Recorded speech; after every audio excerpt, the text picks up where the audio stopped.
और हमारे साथ फिलहाल दो मेहमान जुड़ रहे हैं, दो और मेहमान जुड़ेंगे हमारे साथ इस वक्त। जुड़ी हुई हैं सुहेली मेहता जेडीयू की प्रवक्ता और दानिश रिजवान हम पार्टी के प्रवक्ता। स्वागत है आप दोनों मेहमानों का। आरजेडी और बीजेपी की तरफ से भी हमारे साथ जुड़ेंगे मेहमान। लेकिन सबसे पहला सवाल सुहेली जी, आखिर ऐसी क्या मजबूरी है कि नीतीश कुमार कहते हैं कि प्रस्ताव का इंतजार हम बीजेपी की तरफ से कर रहे हैं, बीजेपी कहती है कि उपयुक्त समय पर हो जाएगा।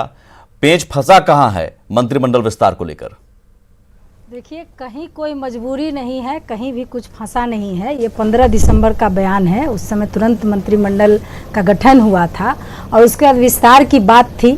तो स्वाभाविक सी बात है कि अलायंस में है तो सब आपस में मिलजुल कर बात करेंगे, उसके बाद ही आगे मंत्रिमंडल का विस्तार होगा। तो आज बात हुई है, राष्ट्रीय अध्यक्ष जी से हुई है और भारतीय जनता पार्टी के जो प्रभारी हैं बिहार के, उनसे बात हुई है।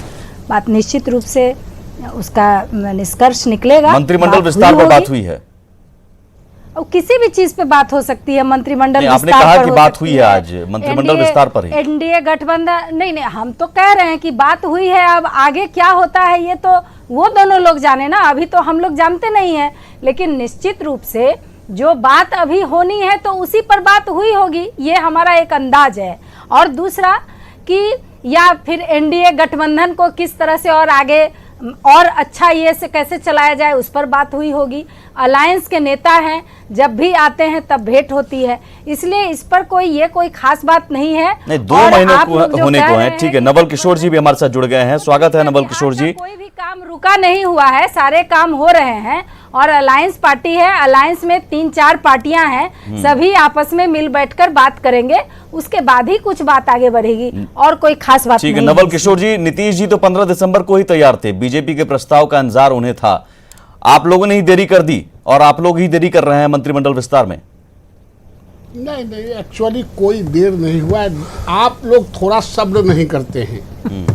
आप लोगों को थोड़ा सब्र करना चाहिए। ये राजनीति है, इसका नाम राजनीति है, ये कोई नौकरी नहीं है। और राजनीति पूरे देश का अलग अलग तरीके से चलते हैं। और अभी तुरंत ये खरमास है। हम लोग एक संस्कृति के लोग हैं, संस्कृति में अपनी संस्कृति और संस्कृति के हिसाब से चलते हैं।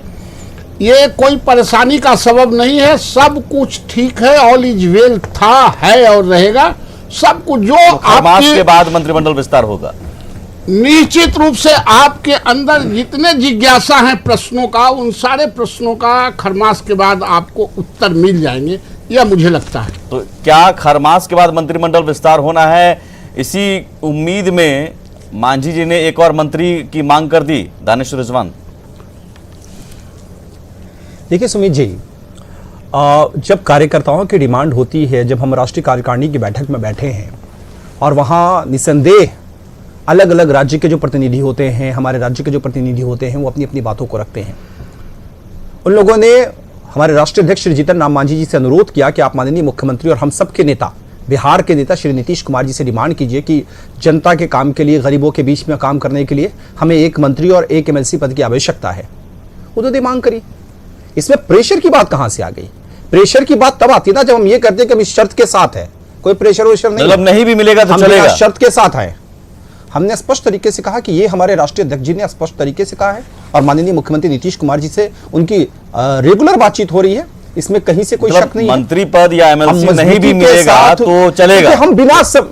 हम बिना शर्त के समर्थन देकर बैठे हैं। हमने कोई शर्त नहीं रखा था। हमने पूर्व में भी कहा था कि हमें एक भी सीट नहीं मिलेगी, फिर भी हम माननीय मुख्यमंत्री नीतीश कुमार जी के साथ हैं और हमें 7 सीटें मिली।